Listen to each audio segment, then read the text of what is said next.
When in May 20 years ago, 4 friends graduated high school and went their separate ways. There was a soldier who walked like he had been through a lot. The struggles of his life could be seen through his hazel eyes.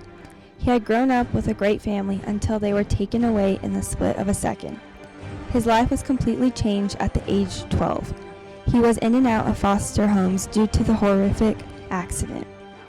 Although he had many struggles, he appeared to be brave and strong. His one arm hung at his side in his military uniform. The soldier's uniform was in perfect order, just like his blonde hair, combined neatly to the side. Despite being a man of war, the soldier was very kind and gentle. With him there was a lawyer. He was a Harvard Law graduate that graduated with honors.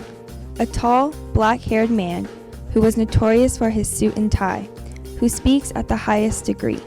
He believes he is a pretty good lawyer with all laws known by heart. His main focus is criminal law, with a high success rate due to his airtight contracts. With his career came financial success, which let him purchase many things until he was content. With his growing prosperity, it gave way to many social connections around the world, helping him to connect to grow his fortune. There was a bounty hunter who knew them both. The bounty hunter was tall and strong. When a criminal jumped bail, they couldn't hide for long. His hair slicked back and wavy in the front. He had the appearance like he was ready to hunt, with his outfit colored all black. He could blend in anywhere, ready to attack. A brown mustache and a long brown beard. Criminals were afraid whenever he appeared. He knew where everyone was. They did what he said. His heart was black, like the bandana on his head.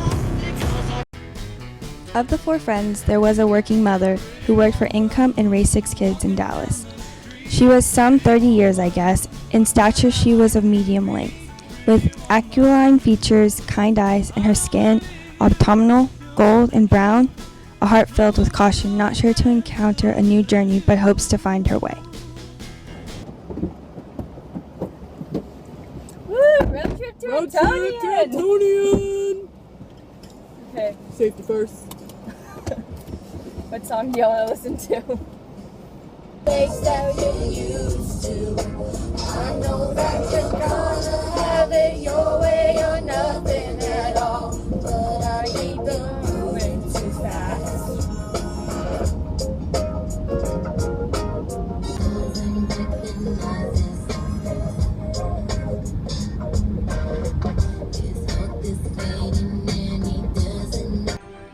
I was quickly running through the shots of fire.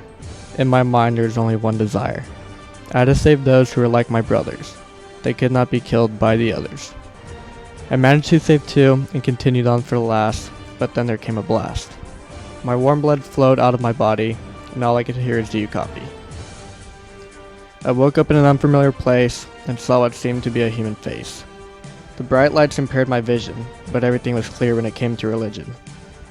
We were standing by a gate, and his appearance was out of date. Long hair with a beard, for he said not to fear, because he will always be here. The man had holes in both hands, and this all seemed to be a part of his plans. It was not my time to pass, but I wanted to be a part of the superior class. I was soon awoken by what felt as if my arm was being broken. I looked at my limb, only to see that there was nothing left to be. I lost what could never be replaced, but I gained much more from that special place.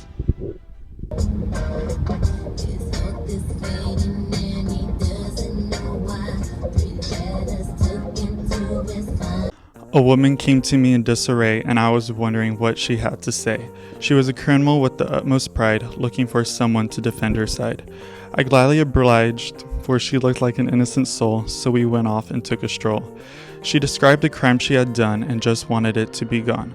The past nights in prison were enough for her with no space, but then she became depressed remembering she was a forgotten face. She swore she would never commit another crime, for it was just a waste of time. We went to court after a few days, trying to persuade the judge what to say.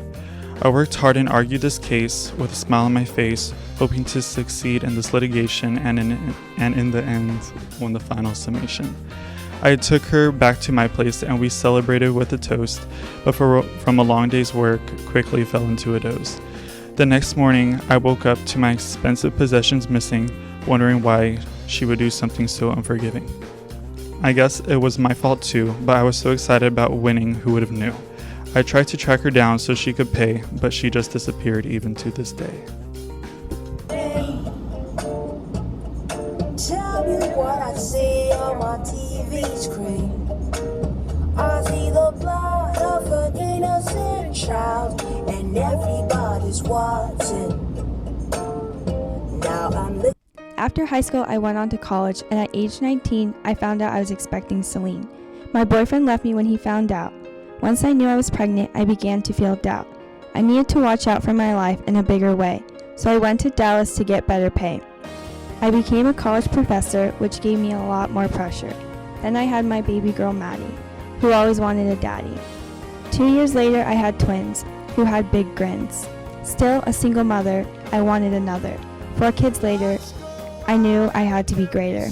It was time for a man. That man became my husband Dan.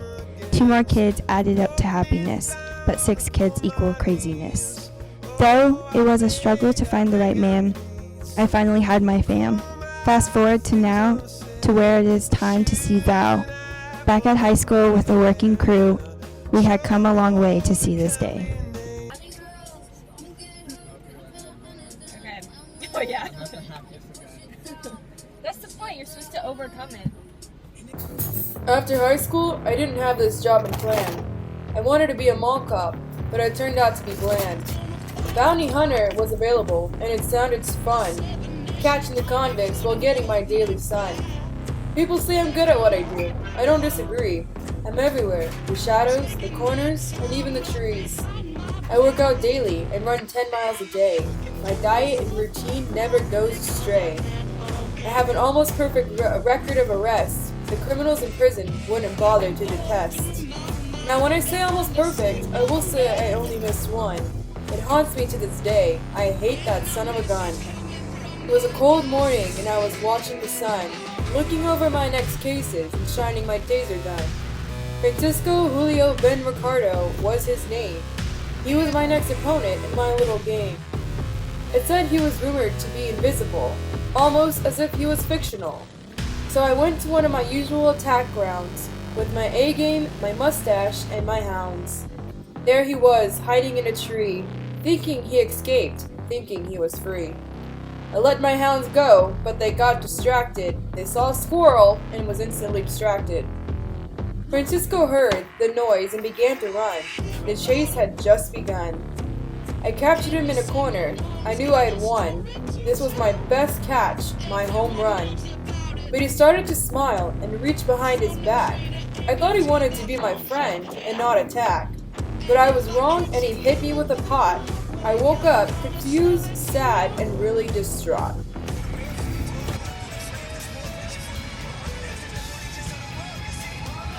We're here back in Antonian! Woo! Finally!